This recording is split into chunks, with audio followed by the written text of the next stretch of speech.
Salams and welcome. It's a cold winter's day. Alhamdulillah, it's 5:30. Today is the 28th of June, Friday morning. Alhamdulillah, Jummah Mubarak to all of you. May Allah subhanahu wa ta'ala for your life, barak and blessings. I was just reading Sayyid Abul Ala Maududi, Tafhim al-Quran, chapter 42, and I came across a very, very interesting verse, and I just have to share it with you. It's so fascinating. There's so many verses in the Quran which is absolutely amazing. This one, you just listen to it.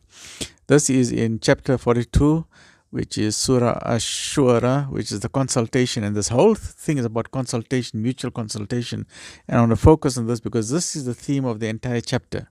So this particular verses 36 to 43 is the theme of this entire chapter, the concept of mutual consultation. Okay, Shura, mutual consultation.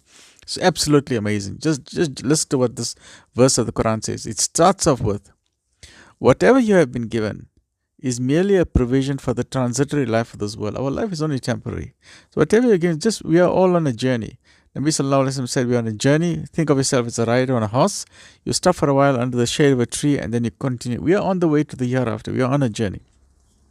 So whatever you have been given is merely a provision for the transitory life of this world.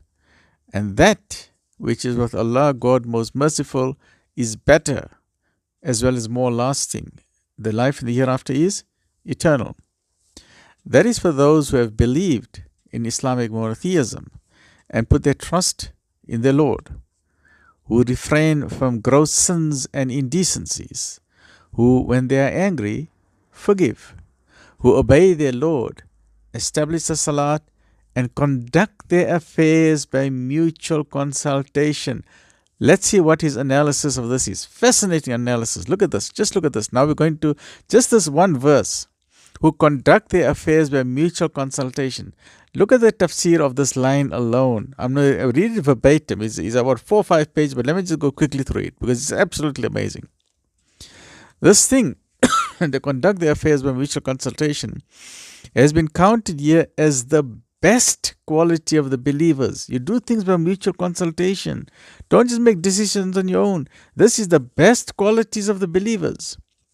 And has been enjoined also in Surah Al-Imran in verse 159.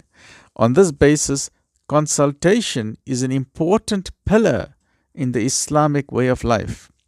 And to conduct the affairs of collective life, this is also known as the mastermind principle. 2 brains are better than 1 brain. Always have a commit, discuss, share your opinion. Don't just make decisions on your own. Whether it's decisions about marriage or opening or start new business or a career or what exams you're going to study for, always speak to other people. Mutual consultation, a powerful principle in Islam. And to conduct the affairs of collective life to conduct the affairs of collective life. That means collective life where it affects the community, where it affects other people, without consultation is not only the way of ignorance, that is ignorance, but also an express violation of the law prescribed by Allah, God most merciful. When we consider why consultation has been given such importance in Islam, 3 things become obvious. First, that it is injustice that a person should decide a matter by his personal opinion and ignore other people when it involves the interests of 2 or more people. No one has a right to do as he likes in matters of common interest. Justice demands that all those whose interests are involved in a matter be consulted. And if it concerns a large number of the people, their reliable representatives should be made a party in consultation. Second, that a man tries to do what he likes in matters of common interest, richer because he wants to usurp the rights of others for selfish ends. Some people just want to do it for their own else. They'll talk a lot, meanwhile they're worried about their own pocket. Or because he looks down upon others, because he thinks he's superior to other people, or he's got a narcissistic personality, or he's got racism. You say, who are those people? He looks down on other people, okay? He regards himself as a superior person. Both these qualities are equally detestable. And a believer cannot have even a tinge. A Muslim cannot have even a tinge of either of these in himself. You cannot look down on other people. Don't think you're superior to other people. A Muslim believer is neither selfish, so that he should get undue benefits by usurping the rights of others. Don't usurp the rights of other people. Nor is he arrogant. He should not be arrogant. nor should he be self-conceited, that he should regard himself as all-wise and all-knowing. We are not all-wise. Only the most merciful, the Creator Supreme, is all-wise and all-merciful, not us. He is the all-wise. Point number 3. It is a grave responsibility to give decisions in matters that involve the rights and interests of others. No one who fears God and knows with severe accountability for it he will be subjected to by his Lord on the day of judgment can dare to take the heavy burden of it solely on himself. Such a boldness is shown only by those who are fearless of God and who are heedless of the hereafter. They don't care about the next world. They don't care about the day of judgment, but they don't know that they're going to stand there in front.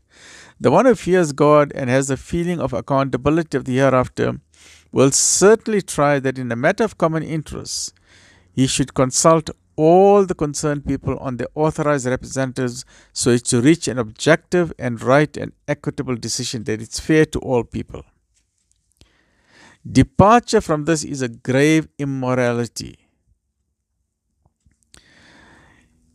If it is a matter concerning the whole family, or the opinion of every adult member should be solicited. If it concerns a tribe or a fraternity or the population or of a city, and it is not possible to consult all the people, the decision should be taken by a local council or committee, which should comprise the trustworthy, listen to the word, the trustworthy representatives of the concerned people according to an agreed method. No honest man can try to assume the headship of a nation by force, or desire to continue in that position indefinitely, nor can think of coming into power by deception and then seek the people's consent by coercion. Nor can he devise schemes so that the people may elect representatives to act as his advisors, not by their own free choice, but according to his will, the will of the ruler or the dictator. Right, the principle of consultation, this mastermind principle, it means two heads are better than one. Shuara. This principle of consultation is enshrined in Amruhum Shura Bainahum. By itself demands 5 things. There are 5 requirements for it. Let's go quickly through it. Firstly, the people whose rights and interests related to collective matters should have full freedom to express their opinion, and they should be kept duly informed of how their affairs are being conducted. They should also have the full right that if in the conduct of the affairs they see an error, a weakness or a deficiency, they can check it and voice a protest. They must be free to protest, to say, this is not right. And if they do not see any change for the better, they can change their rulers. Point number 2. The person who is to be entrusted with the responsibility of conducting the collective affairs should be appointed by the people's consent, which is not obtained through coercion, temptation, deception, and fraud, because in that case it would not be consent at all. A nation's true head is not he who becomes its head by trying every possible method, but he whom the people make the head by their own free choice and approval, and if they don't like it, they can change it. Point number 3. The people who are appointed as advisors to the head of the state should be such as enjoy the confidence of the nation. Point number 4. The advisors should give opinion according to their knowledge and faith and conscience, and they should have full freedom of such expression of opinion. Wherever this is not the case, wherever the advisors give advice against their own knowledge and conscience, under duress or temptation or under party discipline, this will be regarded as treachery and dishonesty and not adherence to the Islamic principle of consultation or shura. Point number 5. The advice that is given by a consensus of the advisors or which has the support of the majority should be accepted.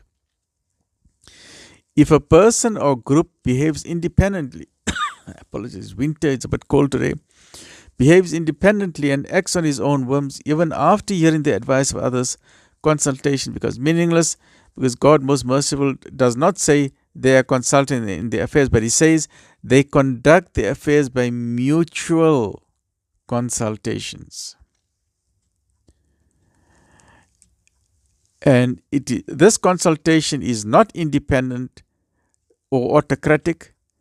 It is for Allah, God most merciful, to give a decision in whatever you differ. If there arises any dispute among you about anything, refer it to Allah and His Messenger. This principle of consultation is so important. So please apply it to your own life. We need to apply it to our country, South Africa. We need to apply it in your own life. If you are married, consult your husband, consult your wife. If there's a family decision, consult the family. Sit down as a family. Talk to the children. Say, look, we want to now move to another country, or want to now move to another town because the father has got a new business. Have a mutual consultation. Where you're going to lose out on your friends, you'll lose out on your career. Have a mutual consultation. Don't be autocratic. The husband must not say, this is the only way to do it, and that's the only way it must be. No, it must be done with mutual consultation to say, let me know your thoughts. That's we always talk about the human brain. Where's those pictures, man? We talk about the human brain. We say there's two sides to the brain, the left side and the right side. The husband may look at things at one way. The wife may look at things at another way. You have two partners in a business.